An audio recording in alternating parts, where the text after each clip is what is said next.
I am Reed. I am 27, just an average dude. IV made tons of money mistakes in my 20s, and now I want to share everything I've learned to help you take control of your finances and your life. Alright, so let us talk about this Claiming Age Clarity Act. Oh shit, this one's been buzzing like crazy. And I've seen it pop up in comments, emails, everywhere. People are genuinely worried, and I totally get why. The big question everyone is asking is this a sneaky way to raise the full retirement age? And honestly, that is a fair question because let us be real. We've all seen legislation in the past that seems one way on the surface but is something totally different underneath. It is like you think you are getting one thing and then boom, surprise, it is a whole different ballgame. And that is exactly why I wanted to talk about this today, to break it down and give you my perspective, especially as someone who has made his fair share of financial blunders and is trying to get his own life together. When I was in my early 20s, I was a total mess financially. I was a huge spender, always buying the latest gadgets, eating out constantly, racking up credit card debt. I had zero savings, no emergency fund,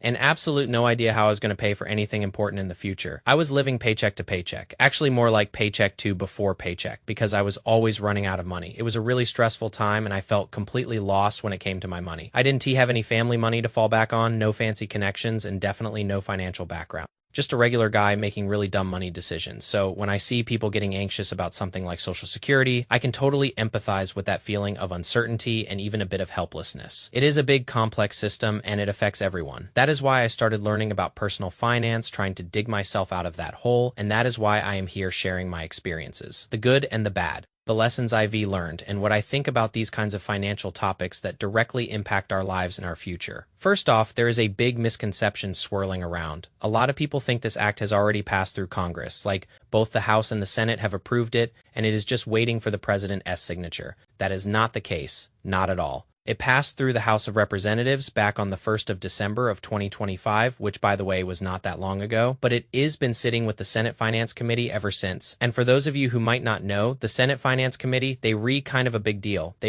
incredibly powerful. They responsible for Social Security, Medicare, Medicaid taxes, all the Treasury functions, funding the country, and even trade policy. So yeah, they powerful and they incredibly busy, especially these days. Trying to get anything through that committee, let alone a bill that might seem controversial, is a Herculean task. It is a bottleneck for a lot of legislation, and rightfully so, because they dealing with some of the most critical aspects of our national economy and welfare. So just to be super clear, it has not passed through Congress. It is just chilling in the Senate Finance Committee. This is an important distinction to make, because if it had already passed both chambers, the concerns would be much more immediate and urgent. But the fact that it is still in committee means there is a lot of discussion, debate, and potential changes that could still happen. It's not a done deal, not by a long shot. So what exactly is this bill that is causing all this fuss? What is everyone so concerned about? Well, at its core, it is basically a naming bill. That is right. A naming bill, what it does is it renames some of the terms used in Social Security, for example. The minimum benefit age would replace what we currently call the early eligibility age,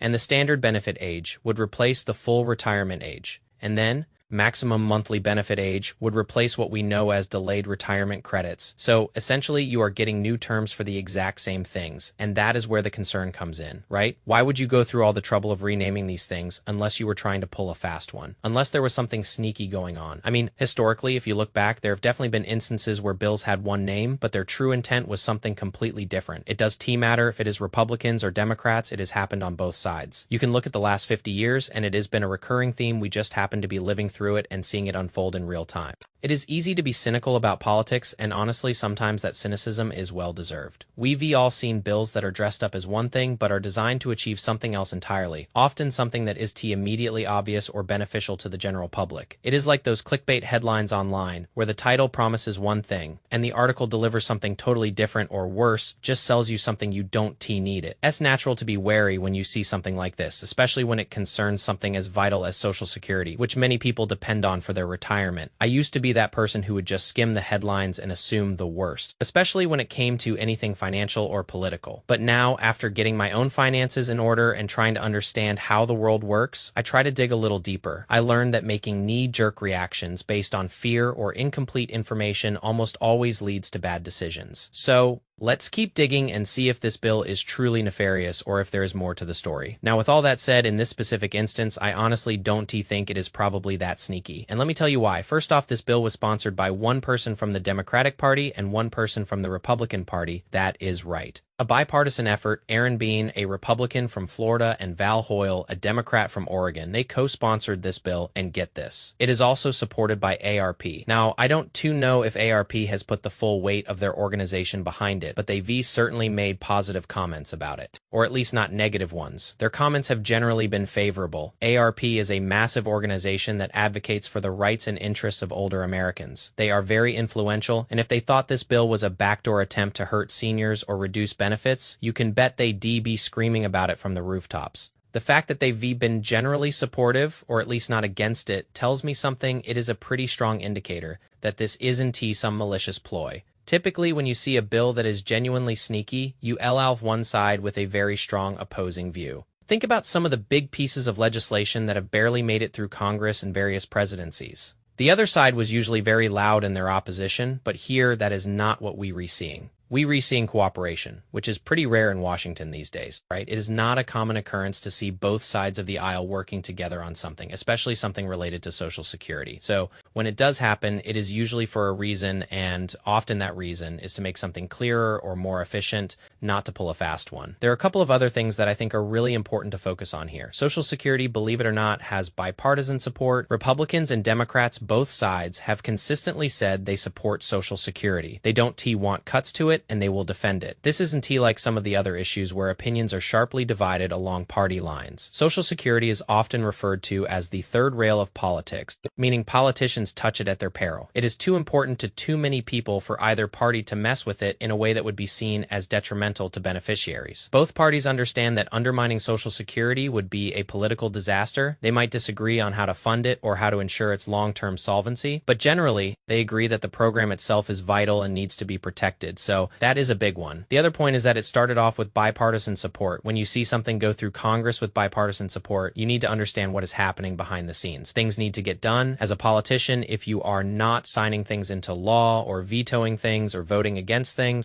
your constituents might start to feel like you are not supporting them or defending their interests, so getting something passed, even if it is just a naming change, is often seen as better than doing nothing at all. It shows that they are actively engaged and working, even if it's on something seemingly small. It's like when I was first trying to pay off my debt, even making a small extra payment or cutting out one unnecessary expense felt like a win. It was progress, and it kept me motivated. In the world of politics, sometimes these smaller bipartisan efforts are important for building momentum and showing constituents that their representatives are actually doing something. You'll see a lot of this kind of activity that most people never even hear about. It is not the flashy headline-grabbing stuff, but it is part of the legislative process. Now, if this bill does get passed by the Senate and then signed by the president, and I don't know if it will, there will undoubtedly be emails sent out from the people who supported it saying, hey, we're looking out for you, we want to make things clearer. Does the bill have some valid points? Sure, anytime you change the name of something, whether it makes it clearer or less clear, you are going to have people who react differently to it. That is just human nature. Think about it. When I first started learning about investing, all the jargon was overwhelming early eligibility age, full retirement age, delayed retirement credits. It is a lot to take in, especially if you are not used to thinking about these things. So if renaming them to something like minimum benefit age or standard benefit age makes it more intuitive for some people, then maybe that is a good thing. Will calling the early eligibility age the minimum benefit age change someone's view? Perhaps will calling the full retirement age the standard benefit age change someone's view? Maybe for the people who actually take the time to read and understand, probably not. But I'll also tell you this. There is a portion of the voter base that is very emotive in how they vote. And the same goes for how they make decisions about things like Social Security. They might respond to simpler, more direct language.